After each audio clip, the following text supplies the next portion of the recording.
Kita awali sore hari ini dengan informasi tim patroli Kementerian Kelautan dan Perikanan menangkap kapal asing pencuri ikan di perairan Selat Malaka, Sumatera Utara. Penangkapan sempat diwarnai aksi kejar-kejar di laut.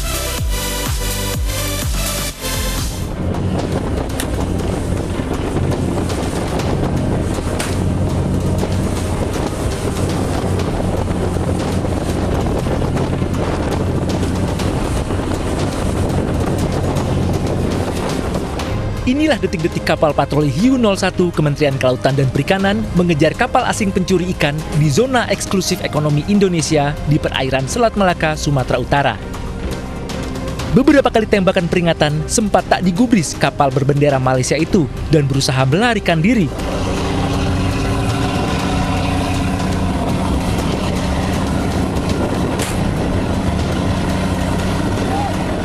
Hiu 01 terus mengejar dan akhirnya berhasil menangkap kapal pencuri ikan.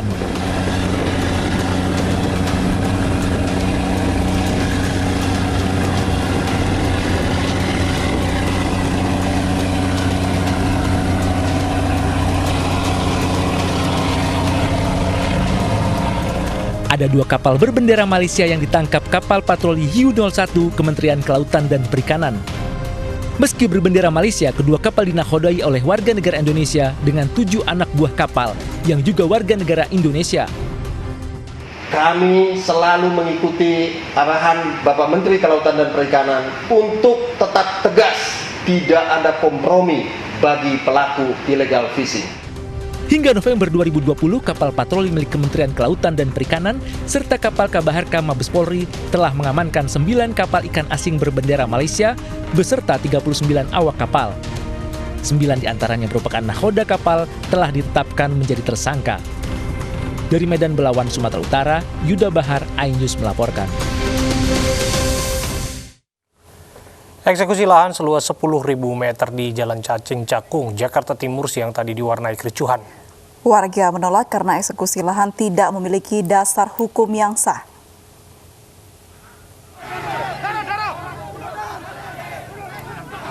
Massa dari kubu tereksekusi saling dorong berusaha mengusir polisi dan petugas eksekusi Pengadilan Negeri Jakarta Timur yang akan membacakan putusan eksekusi. Lahan seluas 10.000 meter ini dipersengketakan antara pemohon Judi Johari dengan termohon Hasbi.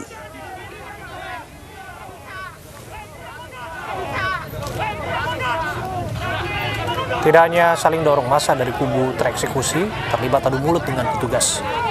Aksi massa yang memanas akhirnya mereda setelah polisi negosiasi dan berusaha meminta warga tenang.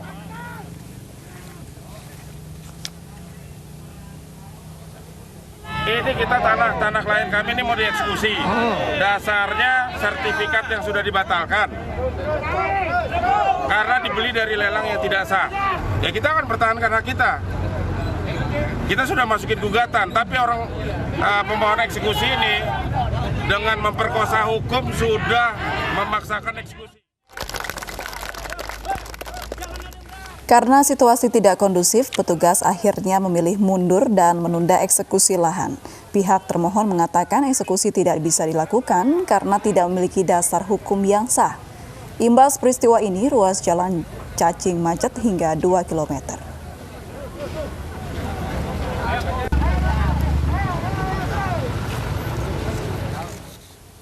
Pemirsa, massa dari Gerakan Masyarakat Bawah Indonesia atau GMBI menggelar unjuk rasa di kantor Kementerian Lingkungan Hidup dan Kehutanan. Massa memprotes dugaan pembiaran pembuangan limbah yang di berbagai wilayah Indonesia. Massa GMBI yang datang dari Jakarta, Jawa Barat, Banten, dan Lampung berunjuk rasa di gedung Kementerian Lingkungan Hidup dan Kehutanan. Demonstrasi memprotes berbagai masalah lingkungan hidup di sejumlah wilayah. Di antaranya menuntut perusahaan yang membuang limbah sembarangan di Bekasi agar ditindak. Lalu menuntut proses hukum penyerobotan tanah dan pengrusakan lahan hutan di Maluku Utara hingga meminta Kementerian Lingkungan Hidup menindak perusahaan BUMN yang terindikasi terlibat korupsi.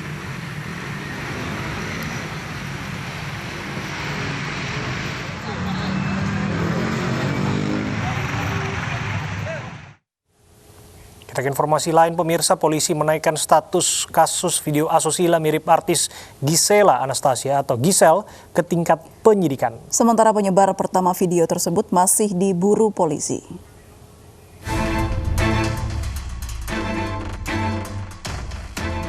Direskrimsus Polda Metro Jaya menaikkan status kasus video asusila mirip artis Gisela Anastasia atau Gisel dari tingkat penyelidikan ke tingkat penyidikan. Menurut Kabid Humas Polda Metro Jaya Kombes Pol Yusri Yunus, kenaikan status kasus Gisel ini berdasarkan hasil gelar perkara yang dilaksanakan penyidik pada Sabtu kemarin. Penyidik akan memanggil 2 orang saksi dalam kasus ini. Juga termasuk memprofiling akun-akun tersebut. Banyak bertanya kita, apakah akun-akun itu nanti akan dikenakan? Nanti sambil berjalan kita melihat. Karena memang yang dikejar sini adalah siapa yang menyebarkan nanti pertama dan juga yang menyebarkan masif.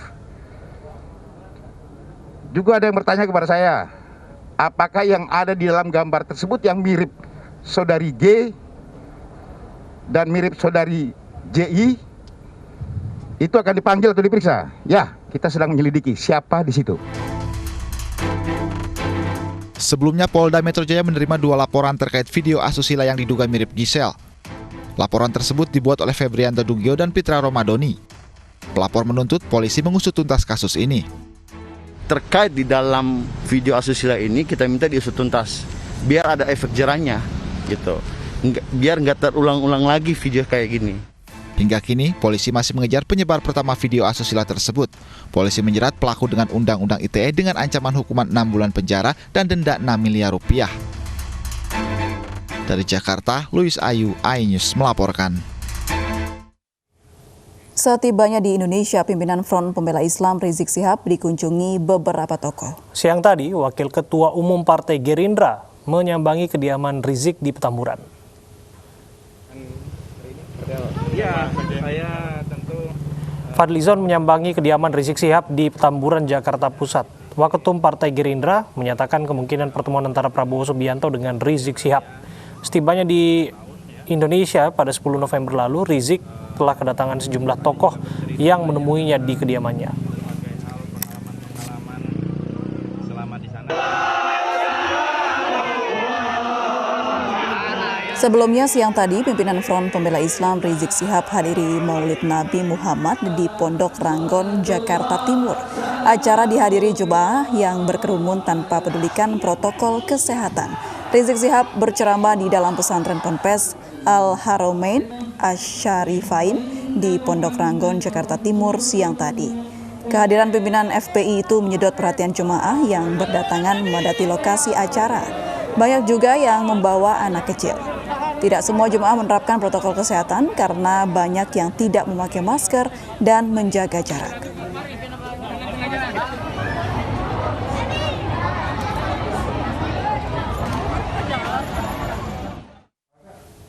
Sementara itu, Kepala Staf Kepresidenan Muldoko mengaku heran dengan ajakan rekonsiliasi yang disampaikan pimpinan Front Pembela Islam Rizik Syihab. Mantan Panglima TNI menegaskan pemerintah dengan Rizik Syihab tidak ada masalah sehingga tidak ada hal yang perlu direkonsiliasikan.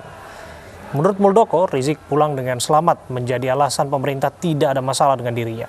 Dan tidak ada upaya dari pemerintah juga untuk menghalangi kepulangannya. Bahkan menurut Muldoko, pemerintah meminta aparat keamanan untuk mengawal dengan baik kepulangan Rizik dari Arab Saudi. Muldoko juga menegaskan tidak pernah mengkriminalisasi ulama, semua yang dipidana oleh aparat sesuai dengan prosedur. Kriminalisasi yang salah itu. Terus yang salah siapa? Ya nggak ngerti. Apakah dia ulama? Apakah dia ini? Apakah dia ini? Tapi jangan terus bahasanya kriminalisasi ulama. Enggak. Kriminalisasi yang salah. Nah, kadang-kadang untuk membangun sebuah emosi, istilah-istilah itu dikedepankan. Jadi saya ingin katakan kepada masyarakat Indonesia bahwa negara melindungi segenap bangsa dan warga negaranya. Nggak ada itu negara semena-mena, nggak ada seperti itu. Tetapi negara juga harus menegakkan aturan-aturan melalui law enforcement. Kalau enggak nanti ya kaju balau kan begitu. Nah, siapa yang kena law enforcement itu ya mereka-mereka yang salah. Jadi terus jangan dibalik negara atau pemerintah mengkriminalisasi ulama. Enggak, menurut saya tidak ada itu. Kita tidak mengenal istilah itu. Ya, yang dikriminalkan adalah mereka-mereka yang betul-betul salah, dan itu ada bukti-buktinya. Itu, ya.